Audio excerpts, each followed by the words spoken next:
오늘은 대림절 셋째 주일입니다. 대림절은 어떤 절기인가?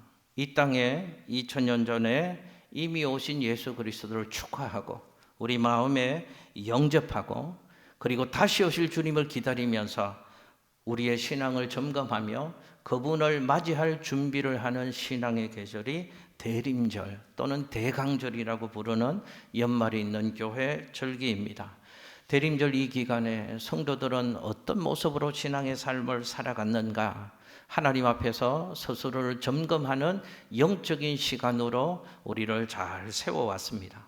그리고 또 하나, 하나님과 나와의 관계에만 집중하는 것이 아니고 2000년 전 이 땅에 오실 때 낮고 낮은 모습으로 말구에 오셔서 우리를 섬겨주신 예수님을 기억하면서 이 연말에 연약한 이웃을 돌보고 섬기는 기회로 섬겨왔습니다. 우리는 한 해의 마지막 달인 12월, 그 중에서도 12월 중순의 시간을 보내고 있습니다. 12월 마지막 달이다 이렇게 생각하니까 후회가 있으시죠? 아쉬운 것들이 있으실 겁니다. 한 해의 마지막 달을 보내면서 그리고 예수님의 다시 오심을 기다리고 준비하는 대림절 기간에 우리는 지난 주간에 이어 마지막 때에 관해서 좀 하나님 주시는 말씀의 은혜를 나누려고 합니다. 여러분, 제가 한번 여쭤보겠습니다. 지금 성경은 마지막 때라고 얘기합니다. 만물의 마지막 때가 가까웠다고 얘기하는데 이 만물의 마지막 때 여러분은 어떤 신앙의 삶을 살아가고 계십니까? 오늘 베드로전서에서 사도 베드로는 마지막 때를 사는 성도들에게 두 가지를 교훈하고 있습니다. 화면에 베드로전서 4장 7절 8절 말씀을 우리 함께 읽습니다. 시작. 만물의 마지막이 가까이 왔으니 그러므로 너희는 정신을 차리고 근신하여 기도하라. 무엇보다도 뜨겁게 서로 사랑할지니 사랑은 허다한 죄를 덮느니라. 아멘. 만물의 마지막 때가 왔으니 근신하여 정신을 차리고 신앙의 삶을 바르게 살아갈 것을 요구하고 있습니다. 그 구체적인 내용은 두 가지입니다. 하나는 기도와 하나는 사랑의 삶을 살라는 것입니다. 오늘 주시는 본문 말씀을 통해서 두 가지 중에 사랑에 더 집중하여서 하나님 주시는 말씀의 은혜를 나누려고 합니다. 여러분, 성경은 마지막 때 성도들은 사랑하며 살아야 한다고 말씀합니다. 생각해 보셨습니까? 왜 성도들은 마지막 때를 왜 사랑하며 살아야 하는가? 어떻게 사랑하는 삶을 살아야 하는가? 오늘 그 두 가지를 함께 살펴보려고 합니다. 먼저 왜 사랑하며 사는 인생이 되어야 하는가? 오늘 성경은 우리에게 후회 없는 인생의 결산을 위해서 성도들은 사랑하는 삶을 마지막 때 살아야 합니다 라고 우리에게 교훈을 들려주고 있습니다.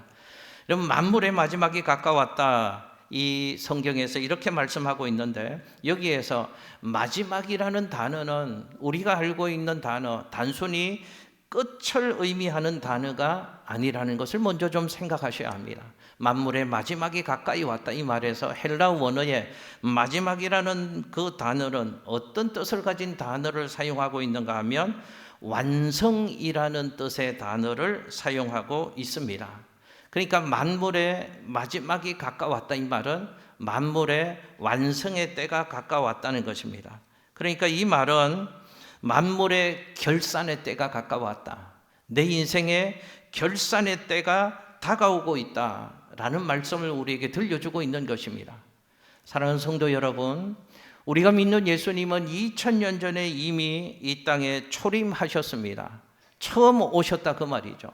2000년 전 이 땅에 오신 예수님은 구원의 주로 오셔서 우리를 구원해 주셨습니다. 그런데 성경에 구원의 역사를 이루시고 부활 성천하신 예수님은 다시 오시겠다 재림을 약속하셨습니다. 그런데 성경에 보면 다시 재림하실 예수님은 심판의 주로 오셔서 만물을 결산하시고 우주를 결산하시고 저와 여러분의 모든 인생을 결산하시기 위해서 우리 주님 다시 재림하신다고 말씀을 하십니다. 우리의 삶을 결산할 때가 있다 그 말이죠.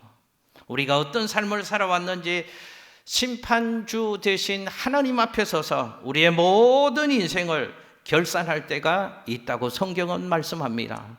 그러니 심각한 삶을 살아야 됩니다.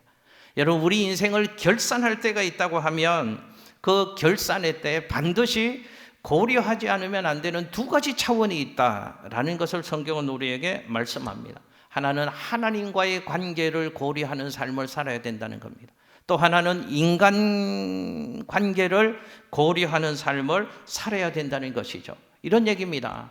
나는 한평생의 삶을 살면서 내 삶의 주인 되시는 하나님과 어떤 관계를 맺는 삶을 살았는가 결산할 때가 있다는 겁니다. 또 한평생의 삶을 살면서 나는 하나님과는 그런 관계를 맺고 살았는데 내 이웃들과는, 사람들과는 어떤 관계를 맺고 어떤 관계 속에서 한평생의 삶을 살았는가 하나님 앞에서 결산하는 그때가 있다라고 말씀합니다. 그러니 두 가지 차원을 고려해야 된다는 것이죠. 그 마지막 결산의 때 후회 없는 인생의 결산을 하시려면 두 가지 차원의 결산에서 후회 없는 삶을 마지막 때 성도들은 살아가야 될 것을 우리에게 교훈하고 있습니다. 사도 베드로는 하나님과의 관계에서 후회 없는 결산을 준비하기 위해서 가장 중요한 것이 나와 하나님과의 영적인 관계에서는 기도를 말씀하고 기도하는 삶을 살 것을 강조하고 있습니다. 여러분, 하나님과의 관계에서 제일 중요한 것이 사도 베드로는 기도라고 우리에게 교훈을 합니다. 왜 기도가 중요할까요? 기도는 결국 내 인생의 초점을 하나님께로 맞추는 것이 기도라고 얘기할 수 있기 때문에 기도는 너무너무 중요한 것입니다. 여러분 보세요. 기도할 때 우리는 하나님을 부릅니다. 하나님. 그리고 하나님이 나의 아버지 되심을 고백하고 부릅니다. 하나님 아버지, 하나님을 부르면서 우리는 하나님을 바라보게 되는 것이죠. 하나님을 바라보는 삶을 살 때 내 인생의 초점을 하나님께 맞추게 되어지고 나는 하나님과 바른 관계를 맺는 삶을 살아갈 수 있게 되어진다는 것입니다. 그래서 하나님과의 관계를 위해서 가장 중요한 것이 기도하는 삶을 사는 것이다. 사도 베드로는 교훈하고 있는 것이죠. 그리고 또 하나, 인간관계 속에서 8절 말씀에서 무엇보다도 뜨겁게 사랑하는 삶을 살 것을 사도 베드로는 우리에게 교훈하고 있습니다. 최후 결산의 때 또 하나의 중요한 차원인 인간관계의 차원에서 후회 없는 삶을 살기를 원한다면 제일 중요한 준비가 사랑을 준비해야 된다라고 성경은 우리에게 교훈하고 있는 것입니다. 여러분 성경을 보십시오. 역사의 마지막 때의 징조를 우리에게 교훈하고 있습니다. 역사가 마지막을 향해서 가까이 갈수록 징조들이 나타나게 되어져 있는데 역사의 마지막 때에 나타나는 중요한 징조 중에 하나는 사람들이 사랑을 잃어버리게 될 것이다 라고 성경은 분명히 예언하고 있습니다. 여러분 화면에 예수님의 말씀을 들어보겠습니다. 마태복음 24장 12절 말씀입니다. 시작. 불법이 성함으로 많은 사람의 사랑이 식어지리라. 아멘. 예수님 말씀입니다.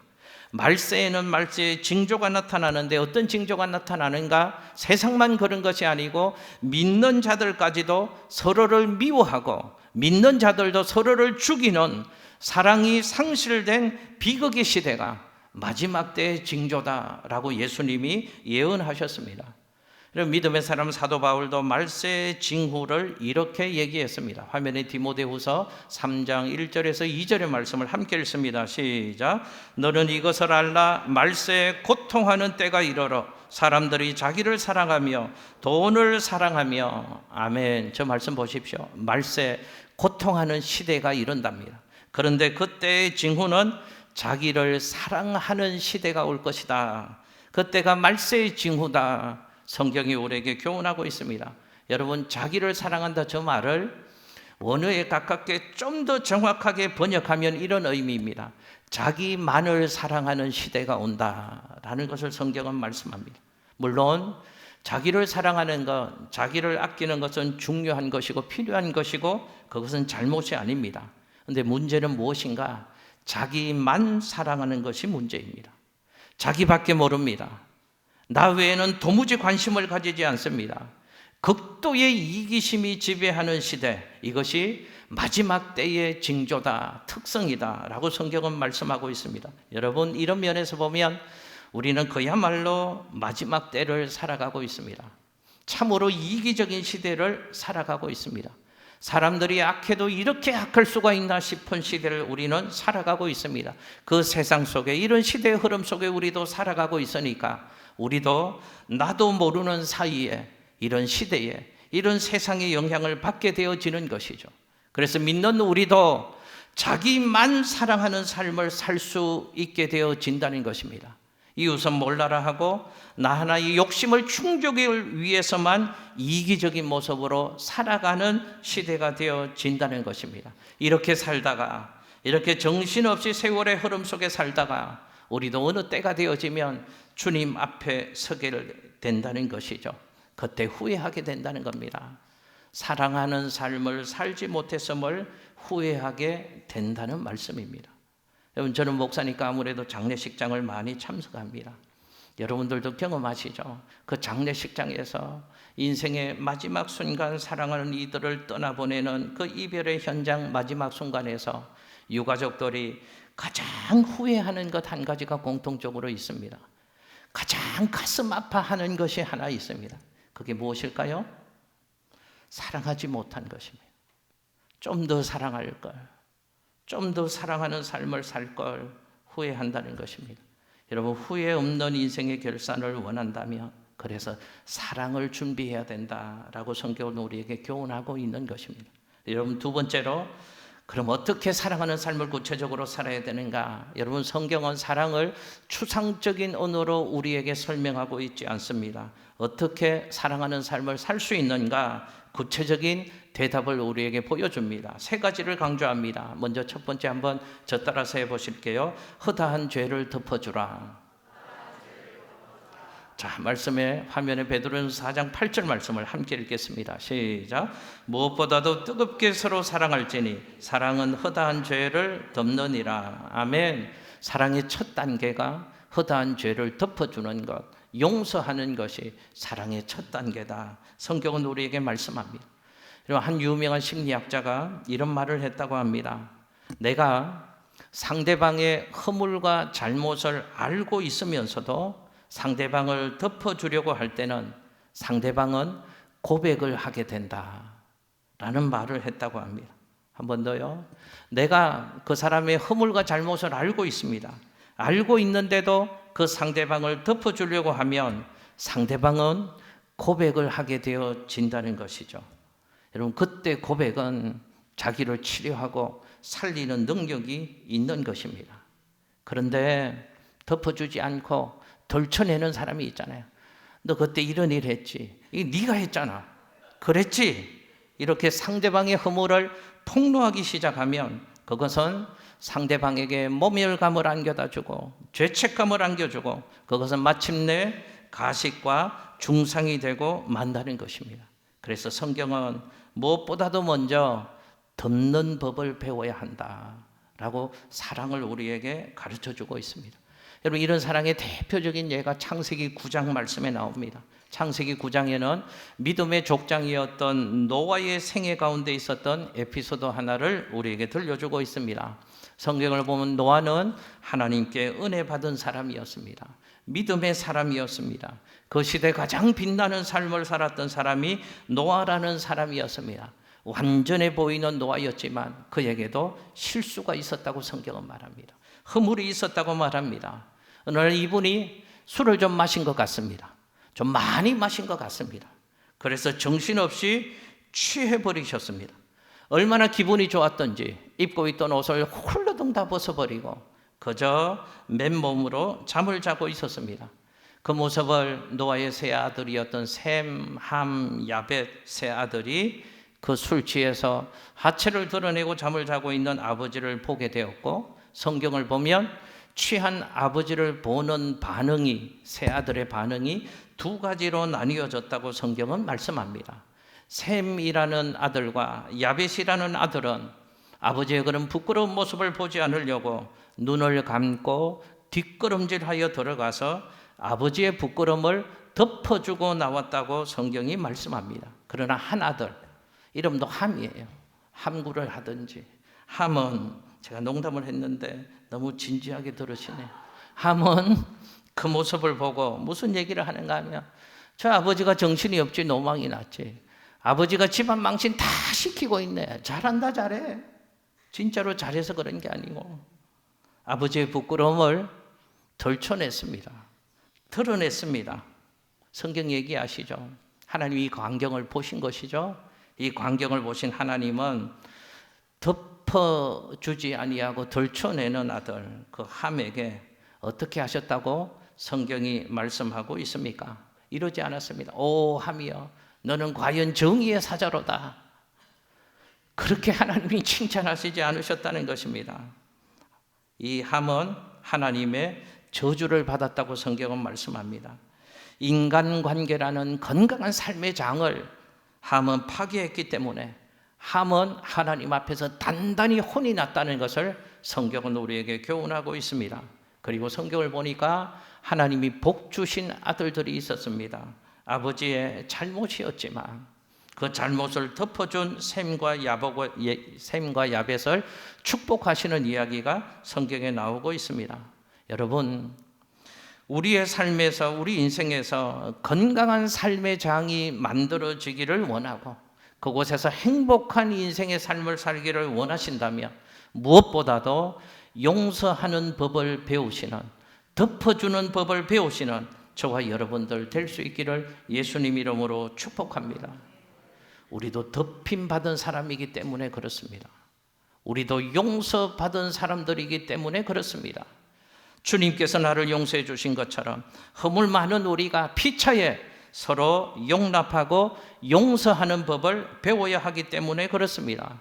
용서하며 살 때, 덮어주며 살 때 건강한 삶의 장에서 천국 같은 행복한 삶을 누리는 복된 인생이 될 수 있을 것입니다.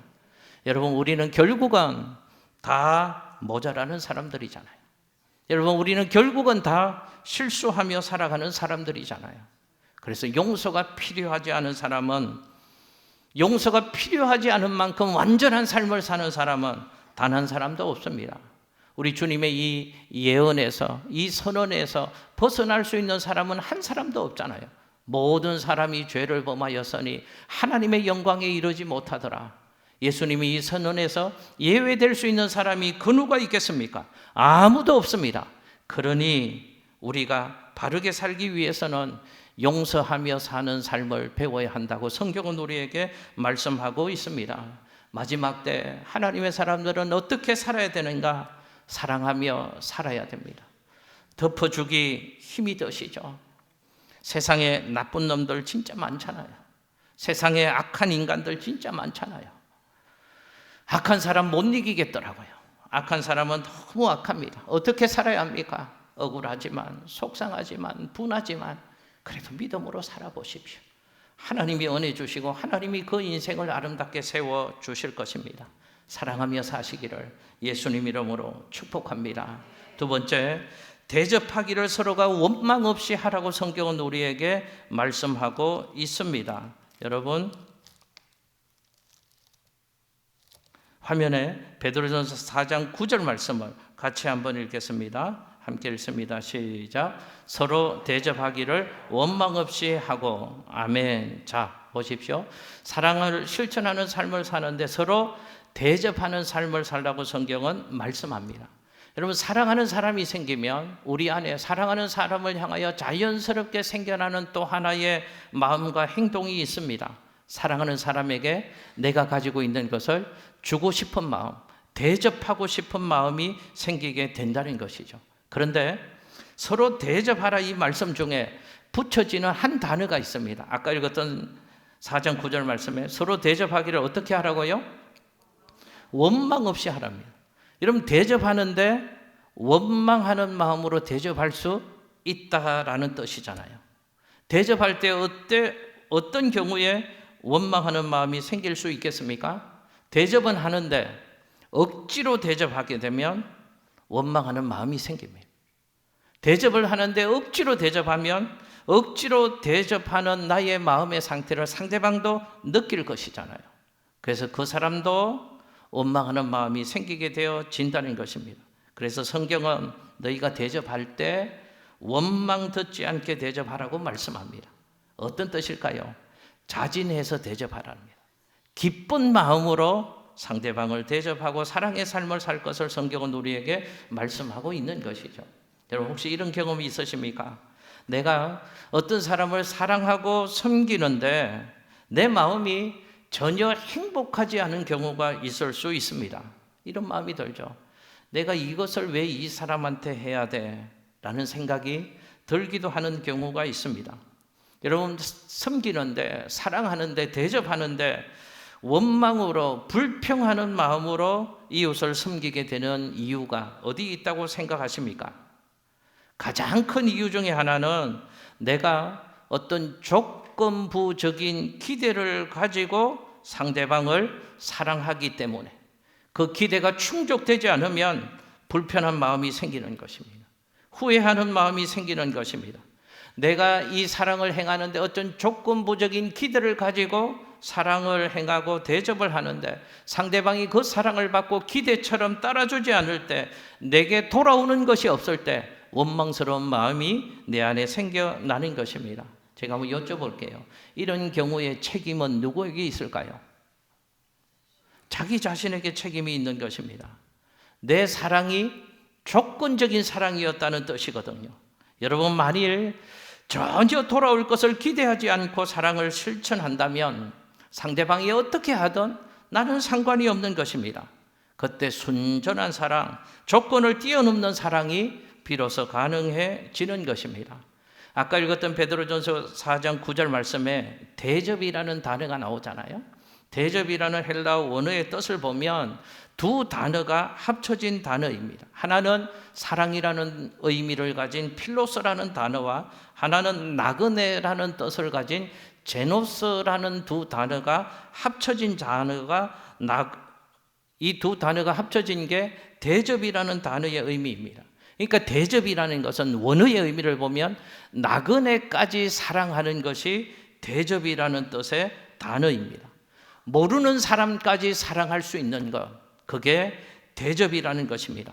나그네까지 사랑하고 전혀 기대를 걸지 않고 사랑하는 것이 투명한 사랑, 순수한 사랑이라고 성경은 말씀하는 것이죠. 여러분 이런 면에서 보면 우리 사랑의 위기가 어디에서 오는가를 알 수 있습니다. 사랑의 위기는 내 속에 기대하는 마음 때문에 사랑의 위기가 올 수 있는 것입니다.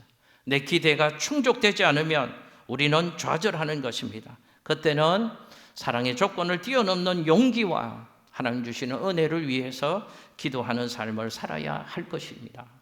여러분 신약의 황금률이라고 불려지는 마태복음 말씀을 기억하십니까?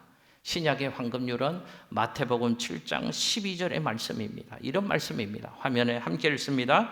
그러므로 무엇이든지 남에게 대접을 받고자 하는 대로 너희도 남을 대접하라. 이것이 율법이요 선지자니라. 아멘. 제가 한번 여쭤볼게요. 저 말씀을 근거로 해서 기독교인들은 어떤 사람들이어야 될까요? 남을 대접하는 사람이 기독교인이라는 말씀입니다. 남을 먼저 대접할 줄 아는 사람이 기독교인이라는 말씀입니다. 여러분 기독교 역사상, 인류 역사상 가장 모범적인 신앙의 삶을 살았던 대표적인 교인들이라면 어느 시대 어떤 교인들을 얘기할 수 있을까요? 초대교회의 교인들이 그랬을 것입니다. 그런데 초대교회 성도들의 삶에는 중요한 특성이 하나 있음을 기독교 역사는 정언하고 있습니다. 초대교회 성도들은 어떤 삶을 살았는가? 초대교회 성도들의 집은 항상 열려 있었다라는 특성을 기독교 역사는 정언하고 있습니다. 무슨 뜻일까요? 초대교회 성도들은 항상 대접할 줄 아는 사람들이었다. 항상 섬길 줄 아는 사람들이었다는 것입니다. 초대교회 성도들은 이랬답니다. 언제나 자기 집 문을 열어놓았답니다. 그리고 대접하는 삶을 살았답니다. 자기 집 문을 열어놓고 설교자 주의 종도를 대접했고 지나가는 나그네들을 대접했고 고아들을 대접했고 과부들을 대접하는 삶을 초대교회 성도들은 살았답니다. 자기 것만 움켜쥐지 않고 자기의 삶을 닫아놓지 않고 문을 열고 나누고 대접하고 섬기는 삶을 살았다는 것이죠. 여러분 화면에 히브리서 13장 1절에서 2절 말씀 한번 읽어보겠습니다. 시작. 형제 사랑하기를 계속하고 손님 대접하기를 잊지 말라. 이로써 부지 중에 천사들을 대접한 이들이 있었느니라. 아멘. 여러분 저기에 해당되는 사람이 누구입니까? 아브라함 얘기잖아요. 아브라함은 늘 이 대접하는 삶을 살다가 지나가는 나그네까지도 아무 관계없는 그 사람에게 순수한 사랑을 베푸는 그런 삶을 살다가 누구까지 대접하는 은혜를 입었다고 말씀하는가 하면 하나님의 천사도 아브라함이 대접했다는 얘기를 성경이 하고 있습니다. 성경에 보면 예수님께서 마지막 심판의 때에 사람들에게 이렇게 물으신다는 이야기가 나옵니다. 예수님이 마지막 심판 때 앞에 선 사람에게 묻습니다. 너희들은 내가 나그네 되었을 때 나를 대접해 본 적이 있느냐?